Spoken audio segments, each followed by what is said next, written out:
Salut à tous les amis, on se retrouve pour une nouvelle vidéo. De toute façon, si tu la vois, c'est que c'est une nouvelle. Donc aujourd'hui, on va se faire un petit moteur. Je t'explique en gros le topo. Il y a à peu près 2 ans, je sais plus exactement, enfin 2 ans, oui, je pense que ça fait facile 2 ans. J'ai un ami belge qui fait beaucoup de pistes. Il fait que ça lui, de toute façon, avec ses gamins. Il m'avait contacté pour lui faire un moteur 160 de soupape. Donc dessus, j'avais fait une prépa culasse. Tu peux retrouver la vidéo sur la chaîne, je te mettrai le lien si tu veux. Si madame y pense, on mettra le lien. Donc 162 soupapes culasse préparées, PWK, Lindoma, je lui avais renvoyé en Belgique, etc. Enfin, lui, il fait de la piste avec, ça s'était très bien passé, le moteur est tourné au top, hein. Il était super content, pas de souci. Sauf que, bon, au bout de 2 ans, il a fait une course il n'y a pas très longtemps. En fait, ce qui s'est passé, c'est qu'il s'est trompé dans les vitesses. Je crois qu'il a fait 3e première ou 4e première. Il s'est mélangé les pinceaux, ça peut arriver, hein. Du coup, bah, je te laisse imaginer quand tu as à fond de 4 et que tu repasses la première, ce qui peut se passer, hein. Donc, tout a bloqué. Donc, en fait, le piston est venu taper les soupapes. Tout a pété. Tout. La culasse, elle a explosé. Les soupapes, elles ont explosé. Le piston, il s'est coupé en deux. C'est un truc de malade. J'essaierai de te mettre des photos si mon collègue, il les a. Il me les envoie. Je les incrusterai dans la vidéo. Je te les mettrai par là ou par là, je sais pas. Enfin bref, tu verras. Donc le piston a pété en deux, les soupapes ont pété, enfin tout est mort. Donc bah, plus de moteur forcément. Donc il m'a recontacté, il m'a dit écoute, j'étais super content du moteur que tu m'as fait. Est-ce qu'il y a moyen que tu m'en fasses un autre? J'ai dit normalement j'en fais plus parce que j'ai plus le temps. Mais bon, là comme c'est un client, on va dire c'est un client fidèle depuis longtemps, donc il n'y a pas de problème, je lui fais. Sachant qu'il a une course fin septembre, donc il a besoin du moteur fin septembre. Donc tu vois, là on est déjà début septembre, donc il faut que je me manie le cul. J'ai reçu le moteur 160 KLX là, de chez Mini MX. Encore une fois, livraison hyper rapide, commandé un mardi matin, reçu le mercredi matin. Au top, franchement j'ai pas eu à me plaindre. Super bien emballé, pas de problème. Donc on va lui mettre une prépa culasse. Soupape MBF. Pourquoi soupape MBF? Parce qu'elles sont un peu plus qualitatives, plus costauds. Hein, c'est pas plus mal. Et on va lui monter un haut moteur 184 cm3 de soupape, hein, bien sûr, pas 4. Donc en fait, c'est Tri-Bike qui fait des cylindres comme ça. Vous devez le savoir, je pense. Donc du coup, on va monter un haut moteur 180 cm3 Tri-Bike. Pour la piste, hein, je te précise que lui, il fait que de la piste, il fait pas de cross. Donc là, le but du jeu, c'est on va ouvrir le carton, on va vérifier que tout va bien. On va démonter la culasse. Moi, je préparais la culasse. Après, je remonte la culasse préparée, la pipe, forcément, son cylindre piston Tri-Bike et je le renvoie. C'est pas moi qui le règle, j'aurai pas le temps. Donc, moi, je fais juste la prépa complète. Après, je le renvoie, il se débrouille. Il se débrouille même très bien maintenant. Il n'y a pas de souci là-dessus. Donc, je te montre le carton, on déballe ça et puis je t'explique tout ça. Donc, tu vois, hop, on va dézoomer un peu. Voilà. Le carton, il est là. Donc, j'ai déjà enlevé les liens de protection.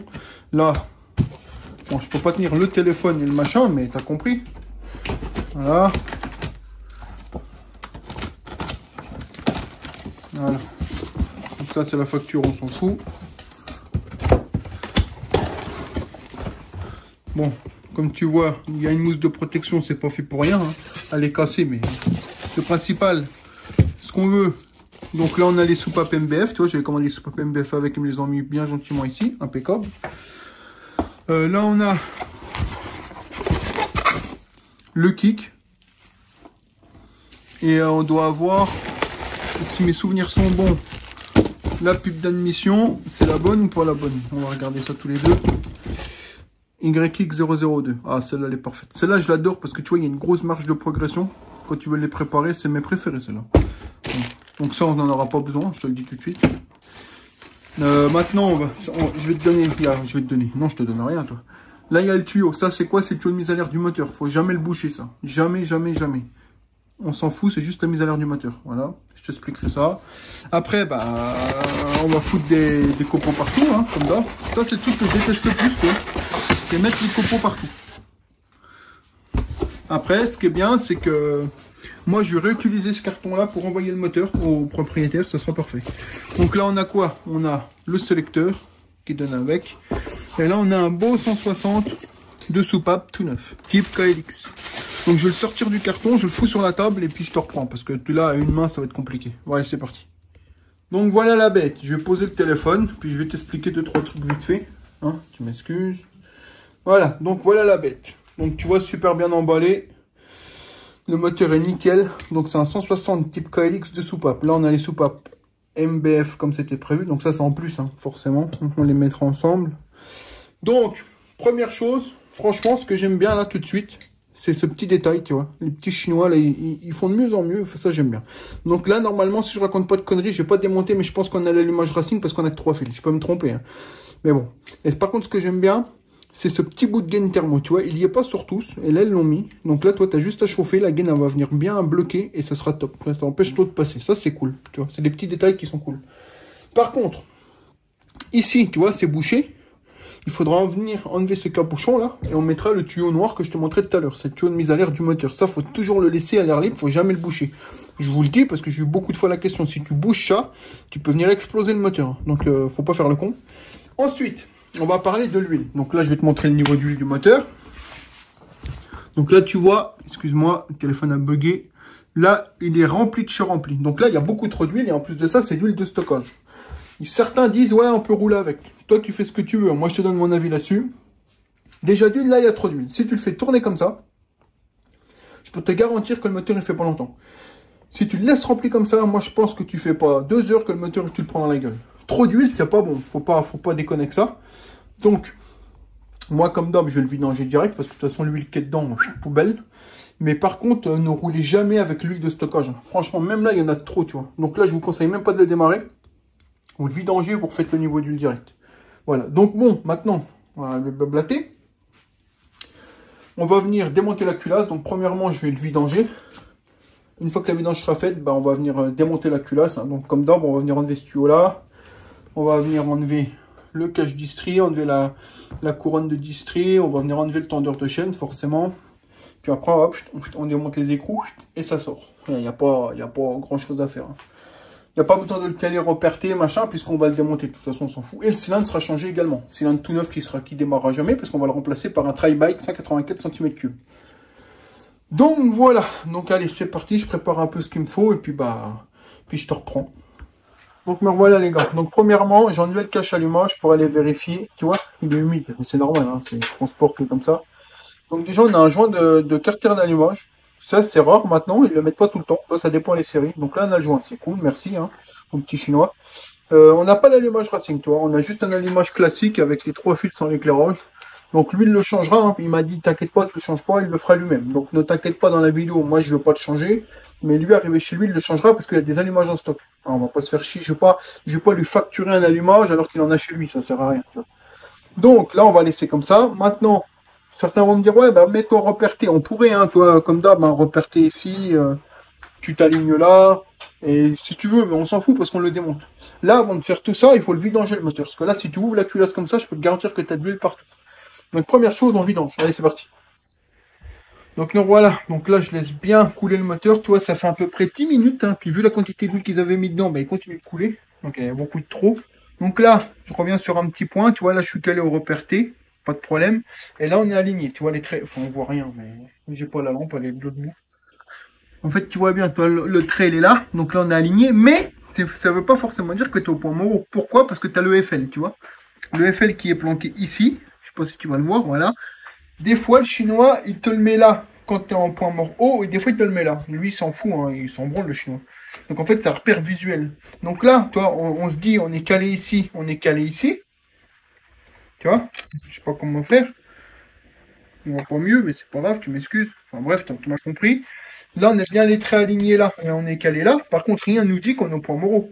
Pour aller voir si tu es au point moraux, ce que tu peux faire, c'est venir dévisser tes caches culbus, et tu vas tout de suite voir si tu es au point moraux. Je vais t'expliquer ça. Donc là, premièrement, je vais venir dévisser ça tout de suite. Pourquoi? Dans tous les cas, il faut que je les enlève. Donc autant le faire maintenant. Je vais enlever ça, et le tendeur de distri tout de suite. Allez, c'est parti. Donc nous voilà, donc comme je te disais tout à l'heure, tu vois là on est bien calé, tu as le repère qui est là, aligné là, je sais pas si tu vas le voir, voilà. Et là on a le repère T qui est aligné. Donc là tu pourrais te dire je suis au point moraux. Et beaucoup font l'erreur, mais non. Parce que regarde, quand je vais tourner, regarde, tu vois, on fait bouger le culbut et la soupape. Donc là ça veut dire qu'il est en compression, tu vois. Là ça veut dire qu'elle n'est pas libre. Pourtant on est aligné, mais on n'est pas aligné au bon repère. Donc là ce que tu fais c'est que tu vas refaire un tour. Donc avec une main, c'est un peu compliqué. Hein. Tu m'excuses, j'ai enlevé la bougie pour que ce soit plus facile. Donc là, hop, je me recale au repère T. Je sais qu'on est là. Donc là, on est recalé, donc reperté ici, comme d'hab, le trait aligné là, mais cette fois-ci, le FL, il est ici au lieu de trait là. Et là, comme tu peux voir, là, on n'est plus, tu vois, regarde, là, on est au point moraux. Pourquoi? Parce que, regarde, je suis en train de bouger l'allumage. Donc là, on est au point moraux, donc le point le plus haut, le point de basculement. Et ça ne bouge plus, regarde. Le culbut et les soupapes ne bougent plus. Donc là, on sait qu'on est calé au point moraux. Voilà.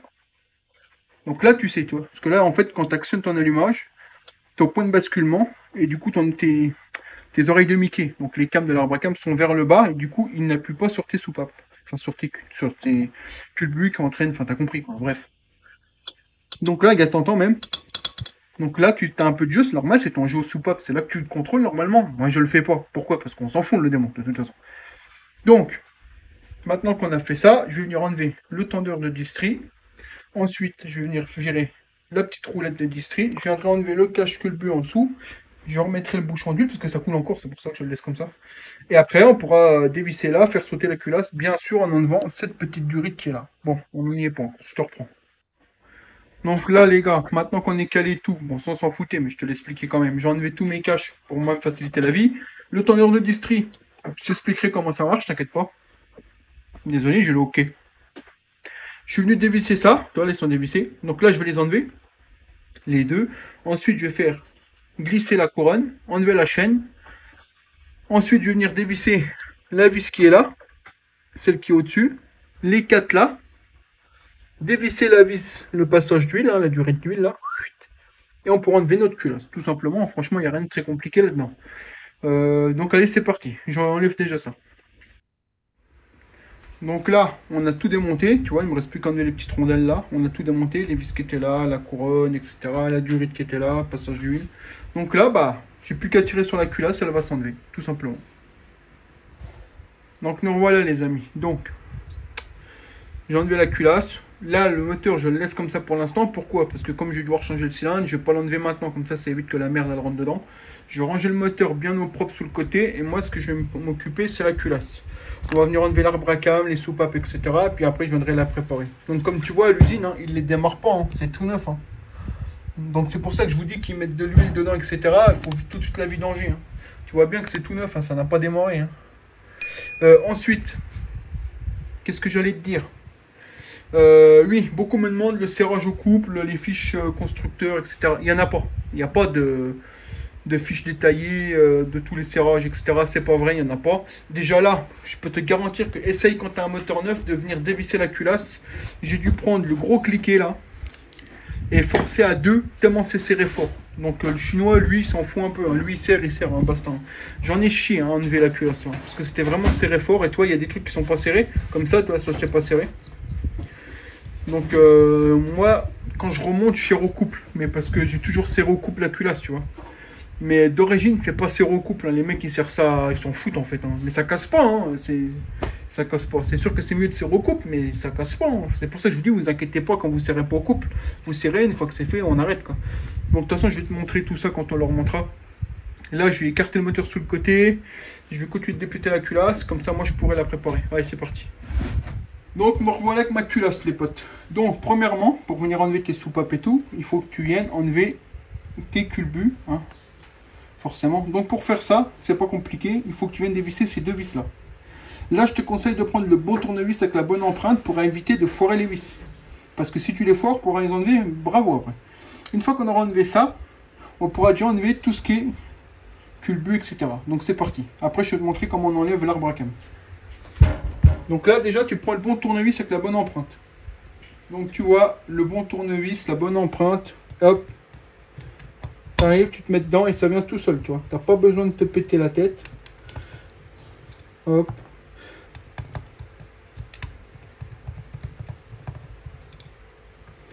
Et hop. Après, tu enlèves cette petite pièce-là. Donc ça te tient. Les deux tiges qu'on va enlever maintenant. Pour ça, tu fais comme moi. Tu prends une vis comme ça. Pourquoi? Parce qu'en fait, ici, là, dedans, tu as un pas de vis, tu vois. Là, on va venir enlever les tiges, là. Mais pour ceux qui ne savent pas, tu as un pas de vis. Tu as juste à venir visser dedans. Bon, bah là, forcément, je fais tout à la main, mais regarde. hop, tu la visses, tu vois, une fois qu'elle est vissée, tu n'as plus qu'à tirer. Et quand tu tires, qu'est-ce qui va se passer? Hop, tu enlèves ta tige, tu enlèves ton truc. Moi, j'ai pour habitude de ne pas les mélanger, tu vois. Donc hop, on pose ça là. Ensuite, tu viens faire pareil ici. Donc tu viens te mettre là, tu visses. Celle-là, elle est un peu plus chiante, tu m'excuses. Voilà. Donc là, on a vissé. Ce qu'on va faire, c'est qu'on va venir tirer. Regarde, hop, je tire, j'enlève, tout simplement. Voilà. Donc après, moi, je les remets dedans pour pas les mélanger. Et maintenant, on a accès à nos ressorts de soupape et soupape. Donc pour enlever ça, moi j'utilise l'outil. Après, il y a d'autres possibilités. Maintenant, on va venir enlever l'arbre à cam. Donc l'arbre à cam, tu vois bien que si tu fais ça, il s'enlève pas. Tu peux tirer dessus, faire ce que tu veux, il s'enlève pas. Il faut enlever cette petite vis là. Et tu verras qu'il va s'enlever tout seul. C'est parti. Donc tu vois, j'ai enlevé la petite vis et j'ai enlevé l'arbre à cam, tout simplement. Donc l'arbre à cam, tu viens le poser. Tu fais attention. Mais regarde, je te montre. Quand tu enlèves la vis là que je t'ai montré, tu as un tout petit ressort. Regarde. En fait, ça va comme ça. Il faut le remettre le ressort, attention. Donc tu ne le perds pas. Hein. Moi, je vais le ranger précieusement. Hop. Voilà.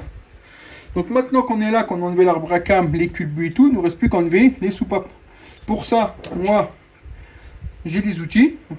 Donc les outils, c'est quoi? C'est ça. Ça, c'est pour les enlever. Ça, c'est pour les remettre. Tout simplement. Ça, on verra à la fin.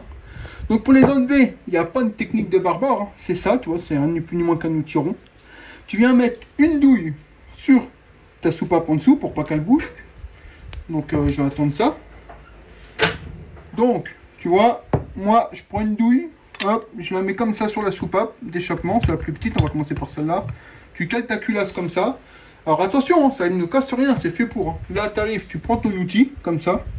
Hop, tu arrives comme ça. Avec un marteau, c'est mieux. Donc, je vais même dézoomer un peu, comme ça tu verras un peu mieux, voilà. Donc tu te mets là comme ça, donc désolé le téléphone il risque de bouger parce qu'il est juste à côté, tu prends ton outil comme ça, c'est fait pour, hein, tu ne paniques pas, et tu viens mettre un coup de marteau, et voilà, tu vois. C'est rien, ce que tu as entendu c'est la douille. Tu as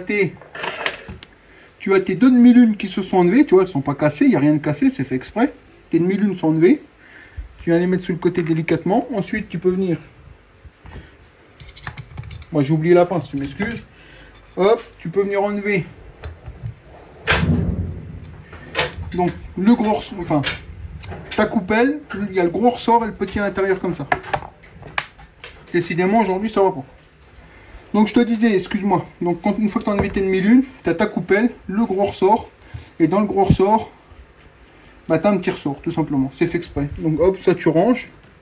Et ensuite, tu regardes, hop, tu ne marques rien, c'est fait pour, et tu peux venir enlever ta culasse. Tout simplement. Parce que si tu mets pas de douille en dessous, ce qui va se passer, c'est que quand tu vas taper, ta soupape va bouger, forcément. Là, tu viens faire pareil de l'autre côté. Donc, tu mets... Moi, j'ai toujours fait comme ça. Hop.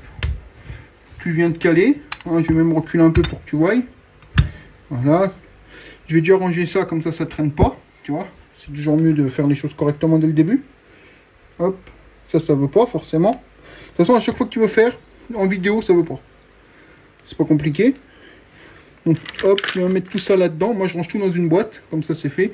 Les soupapes là, pour rappel, je les remets pas, donc je les remets même pas dedans. Et là je vais faire pareil de l'autre côté.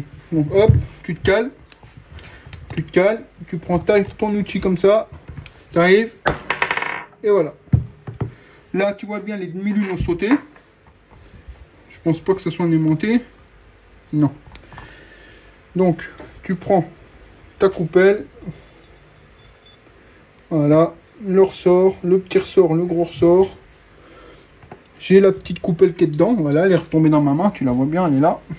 Et ensuite, tu viens pousser tes soupapes. Et voilà. Celle-là, elle est un peu dure. Donc voilà. Donc tu vois, il n'y a rien de compliqué. Et c'est des outils faits pour. Hein. C'est pas moi qui ai inventé l'outil. Hein. C'est comme ça. Hein. Donc ensuite, ben, moi, j'ai pour habitude de remettre ça là-dedans. Comme ça, tu vois. Ça, c'est pas perdu. Hop, hop, et moi je vais remettre ça dans ma petite boîte. Je sais que c'est dedans, que ça ne sera pas perdu. Donc là, maintenant, ma culasse est quasiment démontée pour la prépa. Il ne me reste plus qu'à enlever les goujons d'échappement. Parce que j'aime bien les enlever. Et puis on est bon, tout simplement. Donc tu fais gaffe, dans le trou, tu as cette pièce-là aussi. Hein. Cette pièce-là, elle vient bien dans le trou là, ici. donnant comme ça. Voilà, donc écoute, j'enlève mes goujons d'échappement et je te reprends. Donc ensuite, pour enlever tes goujons, quand tu veux les enlever ou les changer, tu mets 2 écrous de 10 que tu viens serrer et tu viens dévisser par celui du bas. Si ça tourne, tu chauffes un peu, des fois c'est bien collé au frein filet. Tu viens chauffer autour là et ça va se décoller tout seul. Allez hop, je le fais. Donc nous voilà. Donc tu laisses entièrement démonté. Là, il n'y a plus rien dedans, tu vois bien. Il ne nous reste plus que les joints de queue de soupape que tu vois là. J'ai enlevé les petites rondelles au fond. Les joints de queue de soupape seront remplacés par des neufs, même s'ils sont neufs, je vais tailler forcément. Donc je vais te montrer un peu, vite fait, si j'y arrive. Donc la taille de l'échappement d'origine, tu vois, c'est assez petit. Donc on va remédier à tout ça. Et c'est surtout, regarde, en fait tu le vois là. Tu vois, il y a beaucoup de défauts d'origine dans le conduit. Je sais pas si tu vois ici là. Malheureusement, tu n'as pas l'air d'avoir grand chose, je m'excuse. Là, tu vois beaucoup de défauts. Tu vois, ça a été usiné, mais ça a été usiné vite fait quoi. Tu vois, là il y a beaucoup de défauts ici. Là on a une grosse bosse, là on a une grosse bosse. Je sais pas si tu vois bien. Regarde. On a des grosses bosses partout. Là tu vois bien, c'est pas très propre partout. Donc en fait moi je vais venir retravailler tout l'intérieur là. Le conduit d'échappement comme j'ai l'habitude de faire. Et l'admission est beaucoup plus propre hein, déjà, tu vois bien. Là. Mais on va venir refaire ça à ma sauce. Et puis bah voilà, hein, comme d'hab quoi. Histoire de gagner un peu de gouache. Toi là, il y a quelques défauts là, tu vois bien. Je sais pas si tu vois, mais toi on a quelques défauts. Enfin c'est pas régulier, donc on va tout remettre au propre. Et puis on va lui libérer un peu la tronche. Voilà. Sachant que lui il a la ligne de mât, gros carbu et tout. Hein. Donc on peut se permettre un peu quand même. Enfin bref, je fais comme j'ai l'habitude de faire. Donc voilà, la culasse est dépiétée. Prochaine étape, eh ben on lui fraise la tronche.